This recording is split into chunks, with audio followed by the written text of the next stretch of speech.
Hello दोस्तों, आप सभी का स्वागत है आपका यूट्यूब चैनल भूषण स्टडी में।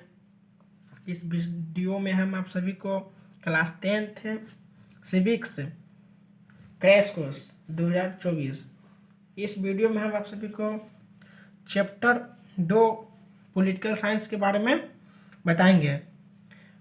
ठीक ना? तो इस वीडियो में बने अंत तक बनल रहे। ठीक ना?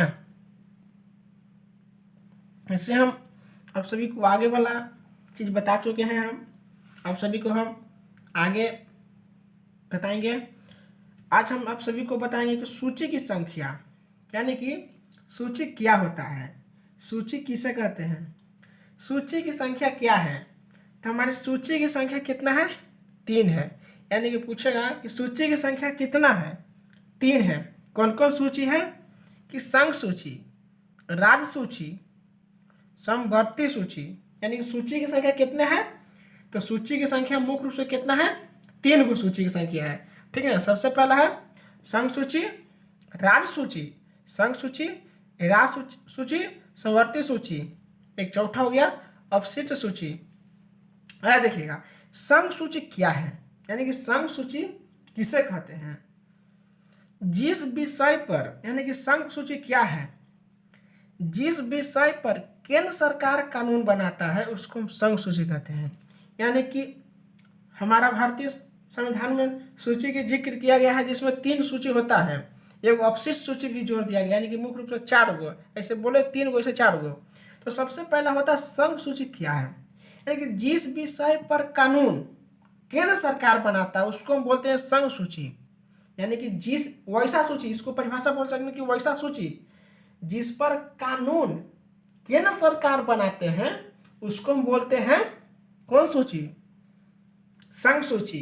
राज्य सूची, वैसा सूची जिस पर कानून राज्य सरकार बनाता है उसको हम बोलते हैं राज्य सूची।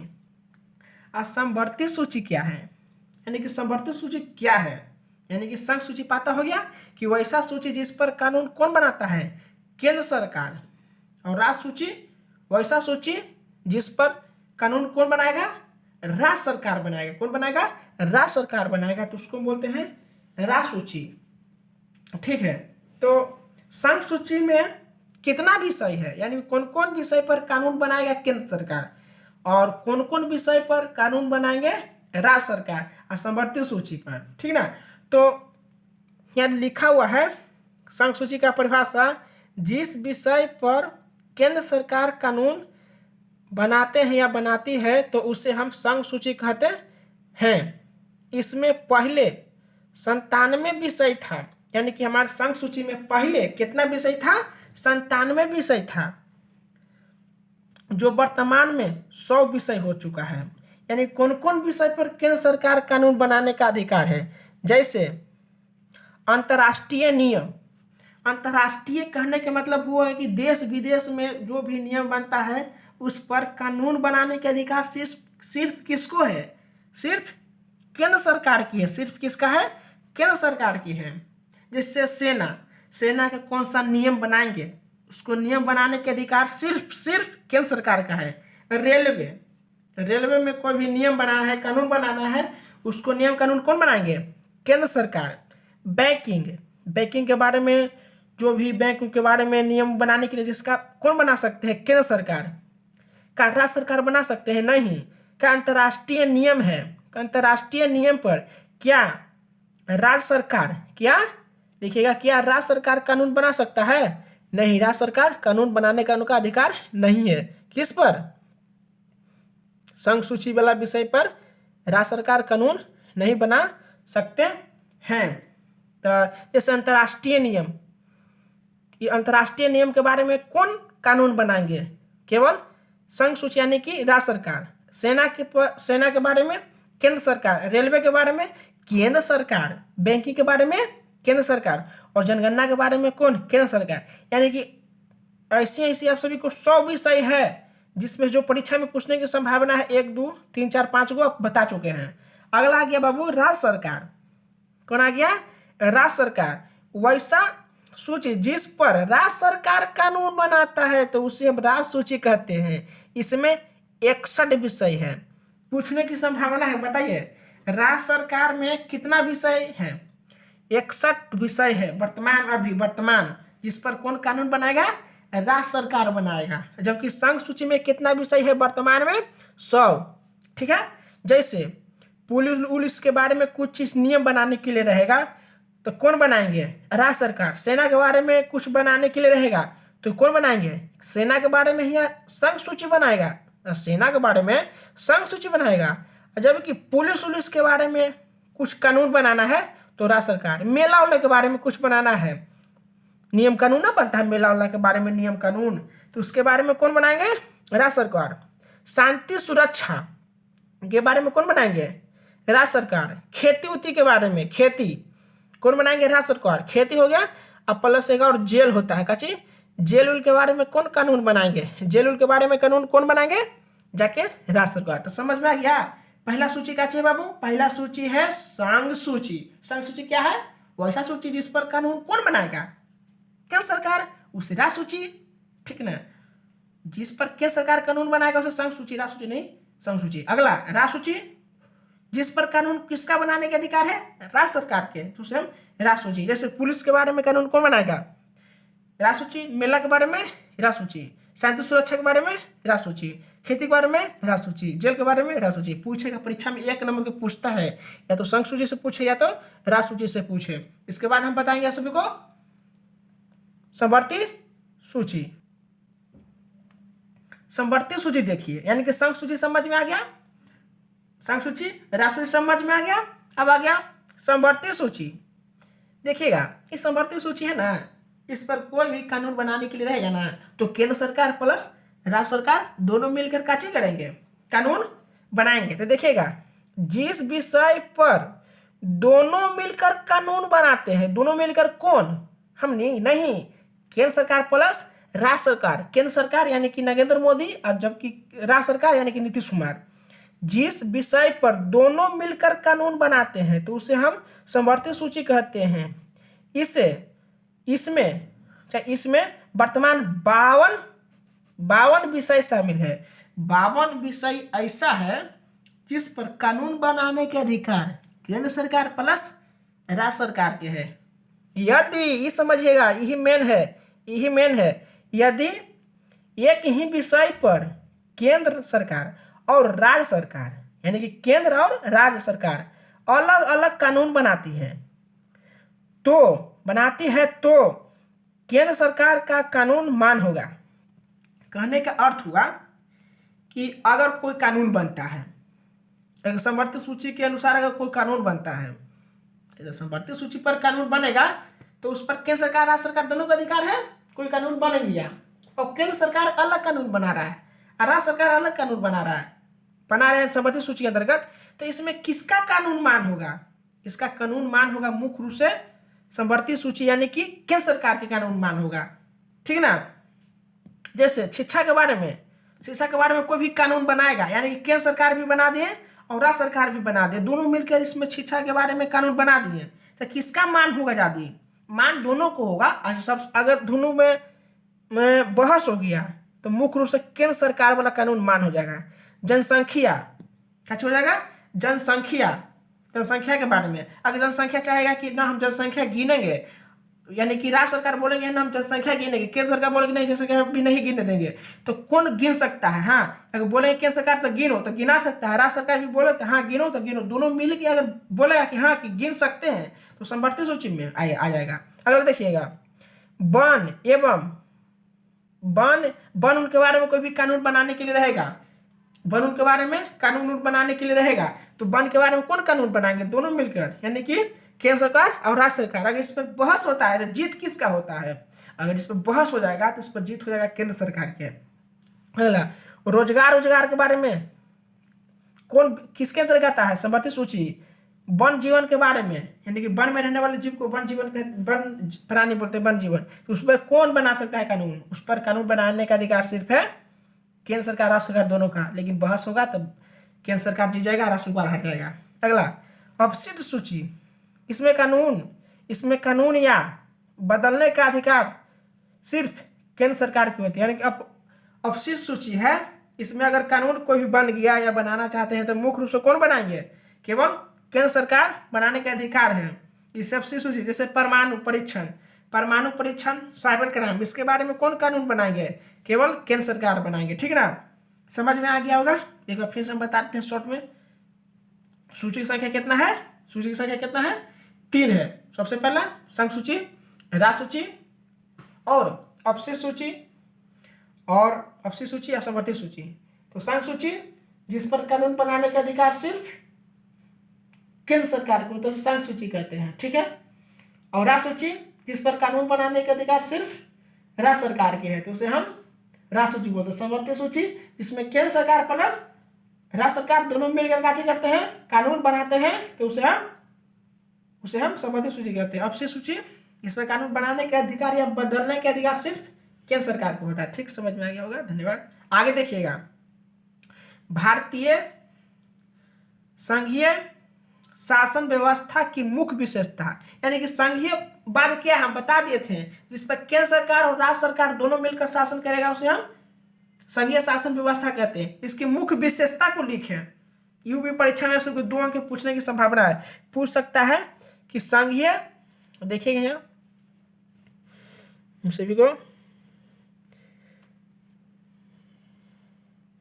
देखिएगा, कच्छ बोल रहा है कि भारतीय संघीय व्यवस्था, यानी कि भारतीय संघीय व्यवस्था बोल सकते हैं, चाहे भारतीय संघीय संघवाद शासन व्यवस्था की मुख्य विशेषताओं को लिखें। तो निम्नलिखित विशेषता है। सबसे पहला, इसमें लिखित संविधान होता है, जहां पर ये अगर संघीय शासन व्यवस्था रहता है, यानी हमारा भारत संघीय शासन व्यवस्था का एक काची है, उदाहरण है, एग्जाम्पल है। तो भारत में एक लिखित संविधान होगा, भारत में काच होगा, एक लिखित काच होगा, संविधान होगा। ठीक ना। अगला दूसरा नंबर का काच बोला, संविधान की सर्वोच्चता होगी।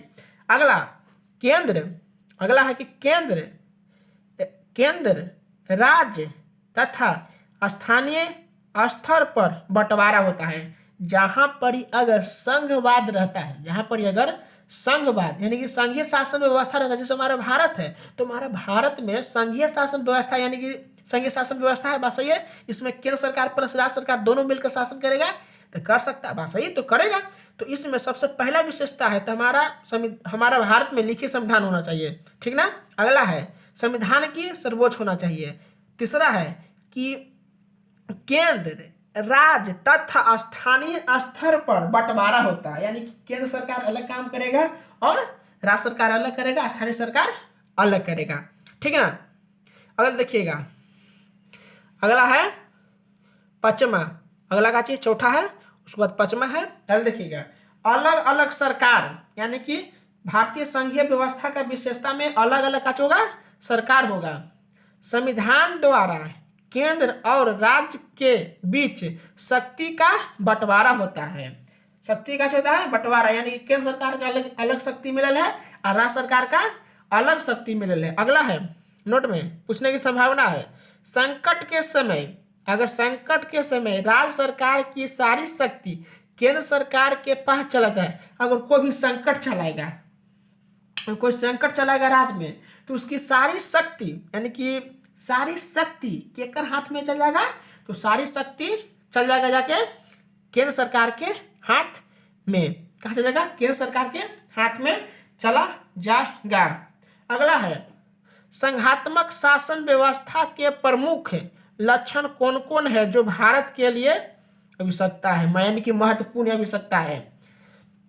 तो सबसे पहले संघात्मक शासन व्यवस्था के प्रमुख लक्षण, यानी कि बोल सकते हैं कि संघवाद या संघात्मक शासन व्यवस्था के प्रमुख लक्षण कौन कौन है जो भारत के लिए आवश्यकता है। परीक्षा में 5 नंबर के पूछने के सभी को संभावना है।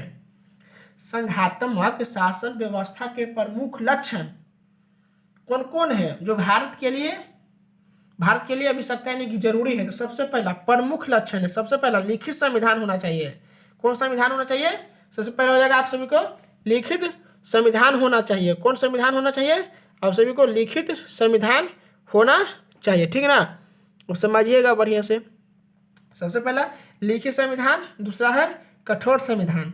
लिखित संविधान संघात्मक शासन व्यवस्था का प्रमुख लक्षण माना जाता है। इसमें केंद्र सरकार और राज्य सरकार के कामों को अलग अलग बांटकर समस्या का हल किया जाता है। विश्व का सबसे विशाल लिखित संविधान भारत का है। यानी कि यहाँ से पूछेगा कि विश्व का सबसे बड़ा लिखित संविधान किसका है? हमारा देश भारत का सबसे बड़ा लिखित संविधान है। लिखित संविधान क्या है? लिखित संविधान संघात्मक शासन व्यवस्था का प्रमुख लक्षण माना जाता है। इसमें केंद्र सरकार और राज्य सरकार के कामों को अलग अलग बांटकर समस्या का हल किया जाता है। विश्व का सबसे बड़ा लिखित संविधान भारत का है। अगला, कठोर संविधान। कौन संविधान? कठोर संविधान। ये सब संघात्मक शासन व्यवस्था के प्रमुख लक्षण है। सबसे बड़ा लिखित संविधान, कठोर संविधान। इसमें कोई भी सरकार अपने हित में संशोधित नहीं कर सकते हैं। इस संघीय सरकार द्वारा विशेष नियम से किया जा सकता है। यानी कि कोई विशेष नियम के द्वारा संशोधित कर सकते हैं। आगे देखिएगा, तीसरा, स्वतंत्र न्यायपालिका। संघीय सरकार में न्यायपालिका ही संविधान का संरक्षण होता है तथा केंद्र और राज्य के द्वारा गलत काम करने पर रोक लगाते हैं। यानी कि सबसे पहला संघीय शासन व्यवस्था के प्रमुख लक्षण में था, सबसे पहला कठोर संविधान था और लिखित संविधान था। तीसरा का चीज है, तीसरा है स्वतंत्र न्यायपालिका। स्वतंत्र न्यायपालिका तो समझिएगा, स्वतंत्र न्यायपालिका संघीय सरकार में न्यायपालिका ही संविधान का संरक्षण होता है तथा केंद्र और राज्य सरकार के द्वारा गलत काम करने पर रोक लगाते हैं। अगला क्वेश्चन 2 नंबर की पूछने की एकदम संभावना है कि सत्ता का विकेंद्रीय से आप क्या समझते हैं? सत्ता के विकेंद्रीयकरण से आप क्या समझते हैं? तो लिखिएगा, इसका दो को परिभाषा है।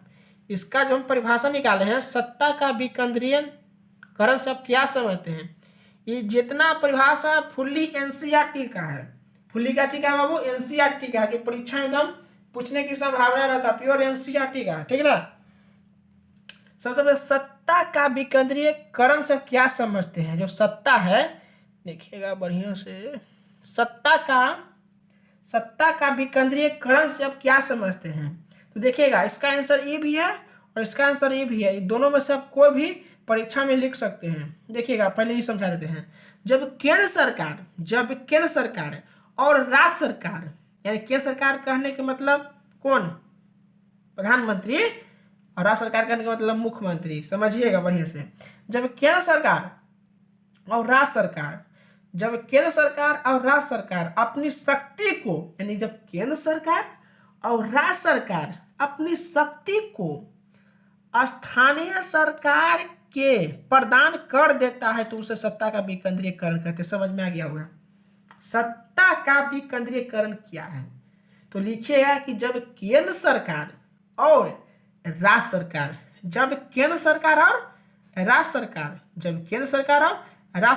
अपनी शक्ति का स्थानीय सरकार के प्रदान कर देता है, यानी कि दे देता है, उस हम सत्ता का विकेंद्रीयकरण कहते हैं। सत्ता का क्या बोलते हैं बाबू? विकेंद्रीयकरण कहते हैं। सत्ता का विकेंद्रीयकरण कहते हैं। सत्ता का विकेंद्रीयकरण क्या है? जब केंद्र सरकार और राज्य सरकार अपनी शक्ति को स्थानीय सरकार के प्रदान कर देते हैं, उसे सत्ता के विकेंद्रीकरण कहते हैं। एक और परिभाषा, ये ऊपर का परिभाषा देख लीजिए। भारत जैसे विशाल देश, यू परिभाषा उतने बढ़िया है, यू परिभाषा भी उतने बढ़िया है। परीक्षा में पूछने की संभावना रहेगा, अगर याद रहेगा ये लिख दीजिएगा ना तो ये लिख दीजिएगा। अगर ये लिखिएगा उतने नंबर मिलेगा, ये लिखिएगा उतना नंबर मिलेगा। देखिए ये देखिए, सत्ता के विकेंद्रीकरण से क्या समझते? देखिएगा, भारत जैसे विशाल देश का शासन एक ही जगह से चलना संभव नहीं है। बस सही, भारत एक बहुत बड़ा विशाल देश है, इसका चलना संभव नहीं, एक जगह से शासन चलना संभव नहीं है।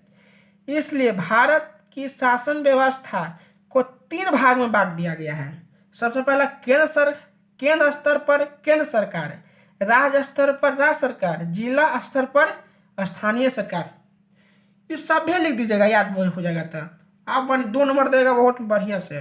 सबसे पहले, भारत जैसे विशाल देश का शासन एक ही जगह से चलना संभव है। अरे भारत इतना बड़ा विशाल देश है, वहाँ एक ही जगह से शासन चलना संभव है नहीं है। इसलिए भारत की शासन व्यवस्था को 3 भाग में बांट दिया गया है। केंद्र स्तर पर केंद्र सरकार, राज्य स्तर पर राज्य सरकार और जिला स्तर पर स्थानीय सरकार को बांट दिया जाता है। ये वाला भी लिख दीजिएगा, ये भी लिख दीजिएगा, ये लिख दीजिएगा, 2 नंबर मिलेगा बढ़िया से, ठीक है ना। आगे देखिएगा, आगे देखिएगा, आगे है, आप सभी को बढ़िया से देखिएगा। आगे है शक्ति का ऊर्ध्वाधर बंटवारा, शक्ति का ऊर्ध्वाधर बंटवारा। तो शक्ति का ऊर्ध्वाधर बंटवारा में मुख्य रूप से 3 प्रकार का आता है, विधायिका, कार्यपालिका और न्यायपालिका। इससे पहले वाले चैप्टर में हम थोड़ा मानी बता चुके थे। पहला चैप्टर में लोकतंत्र में सत्ता की साझेदारी ये बता दिए थे। शक्ति का ऊर्ध्वाधर बंटवारा यह विस्तार पूर्वक है। शक्ति का ऊर्ध्वाधर बंटवारा, तो कितने प्रकार से शक्ति का ऊर्ध्वाधर बंटवारा होता है? मुख्य रूप से 3 प्रकार के। सबसे पहला विधायिका, कार्यपालिका और न्यायपालिका। विधायिका का काम क्या चीज है? यह कानून बनाने वाला है। जो विधायिका होता है यह कानून बनाता है कोई भी विषय पर। अगला कार्यपालिका, कानून को लागू करवाने वाला है, जैसे पुलिस। यह कानून को कैसे कराएगा बाबू? लागू कराएगा। कार्यपालिका, विधायिका क्या कराएगा? कानून बनाएगा और कार्यपालिका कानून लागू करवाएगा। और न्यायपालिका का क्या काम है? ये न्याय करने का काम करता है, यानी को न्याय देगा। जैसे सुप्रीम कोर्ट, हाई कोर्ट और डिस्ट्रिक्ट कोर्ट। डिस्ट्रिक्ट कोर्ट समझ में आ गया? पहला देखिएगा, एडो मार्क लिखा हुआ है। केंद्र सरकार, केंद्र सरकार एवं राज्य सरकार, यानी कि केंद्र सरकार और राज्य सरकार के बीच बेहतर संबंध के लिए, यानी कि केंद्र सरकार और राज्य सरकार के बीच बेहतर संबंध के लिए सहकारिता आयोजित का गठन हुआ है। यानी केंद्र सरकार और राज्य सरकार को बेहतर संबंध के लिए सहकारिता आयोजन का गठन किया गया है। ठीक है ना? कैसे किया गया है? गठन किया गया है। यह देखिएगा, वर्तमान में हमारा देश में 28 राज्य है और 8 केंद्र शासित प्रदेश है। हमारा भारत में कितने राज्य है? 28 राज्य है और 8 केंद्र शासित प्रदेश है। कितना है? आगे देखिएगा, आगे देखिएगा, भाषा के आधार पर, काची के आधार पर? भाषा के आधार पर 1853 ईस्वी में, 1953 ईस्वी में पहला राज्य आंध्र प्रदेश बना। पूछेगा कि बताओ भाषा के आधार पर पहला राज्य कौन बना? आंध्र प्रदेश बना। कब बना? 1953 ईस्वी में बना। 1953 ईस्वी में बना, ठीक ना। अगला है 1956 ईस्वी में फजल अली आयोग का स्थापना हुआ, जिसके तहत भाषाई आधार पर राज्य का गठन हुआ। भाषाई राज्य पर आयोग का हुआ गठन हुआ। अगला है 1960 ईस्वी में बम्बई को 2 भाग में बांट दिया गया। यानी कि 1960 ईस्वी में बम्बई को कितने भाग में बांट दिया? 2 भाग में बांट दिया। सबसे पहला महाराष्ट्र और गुजरात। यानी कि सबसे पहला जो बम्बई था ना, बम्बई, इसको 2 भाग में बांट दिया गया। कब? 1960 ईस्वी में। पहला महाराष्ट्र, दूसरा गुजरात है। नागालैंड की स्थापना कब हुआ? 1953 ईस्वी में। 1963 ईस्वी में। नागालैंड की स्थापना कब हुआ? 1963 ईस्वी में। अगला पंजाब से हरियाणा अलग 1966 ईस्वी में हुआ। यानी कि पंजाब से हरियाणा, यानी पंजाब हरियाणा सब एक साथ था, लेकिन इसको अलग कब कर दिया गया? 1966 ईस्वी को अलग कर दिया गया है। बढ़िया समझिएगा। अगला, मद्रास को तोड़कर, जो मद्रास को तोड़कर तमिलनाडु का स्थापना 1969 ईस्वी में हुआ। यानी कि मद्रास से हरियाणा अलग, मद्रास से हरियाणा कब हुआ? मद्रास को तोड़कर तमिलनाडु की स्थापना कब हुआ? 1969 ईस्वी में। हिमाचल प्रदेश का स्थापना 1971 ईस्वी में। हिमाचल प्रदेश का स्थापना कब? 1971 ईस्वी में। अगला, त्रिपुरा, मेघालय और मणिपुर, त्रिपुरा, मेघालय, मणिपुर की स्थापना 1972 ईस्वी में। त्रिपुरा, मेघालय, मणिपुर का स्थापना कब? 1973 ईस्वी में। अगला, कर्नाटक यानी कि मैसूर, कर्नाटक की स्थापना 1963 ईस्वी में। अगला, सिक्किम की स्थापना 1975 ईस्वी में। अरुणाचल प्रदेश, सिक्किम की स्थापना कब हुआ? सिक्किम की स्थापना 1975 ईस्वी में। अरुणाचल प्रदेश, मिजोरम, गोवा की स्थापना 1987 ईस्वी में हुआ। ठीक ना, 1987 ईस्वी में हुआ। गलत देखिएगा, थोड़ा मानिए और है, समझिएगा, ऐसा परीक्षा में पूछने की संभावना है। अब देखिएगा, 25वां राज्य गोवा बना। पूछेगा 25वां राज्य कौन बना? गोवा बना 1961 ईस्वी में। पुर्तगाल को ऑपरेशन विजय करके तहत गोवा से बाहर किया गया। गोवा से पहले पुर्तगाल पर गोवा पर पुर्तगाल के राज था, उसको अलग कर दिया गया। अगला, छत्तीसगढ़, उत्तराखंड, झारखंड 28वां राज्य 2000 ईस्वी में बना। यानी कि पूछेगा, बताइए 28वां राज्य कौन कौन बना था? छत्तीसगढ़, उत्तराखंड और झारखंड। बिहार से झारखंड, ये परीक्षा में बार बार पूछता है जी, ये परीक्षा में सभी को बार बार पूछेगा। बिहार से झारखंड 15 नवंबर 2000 ईस्वी को अलग हुआ। समझिएगा, बिहार से झारखंड 15 नवंबर 2000 ईस्वी को अलग हुआ। अगला, 29वां राज्य 2 जनवरी 2014 को तेलंगाना बना।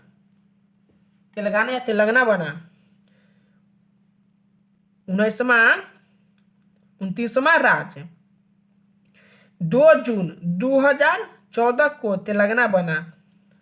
तो हमारे अब इसके बारे में हम भारतीय संघीय व्यवस्था के बारे में अब सभी को अगला वीडियो में बताएंगे।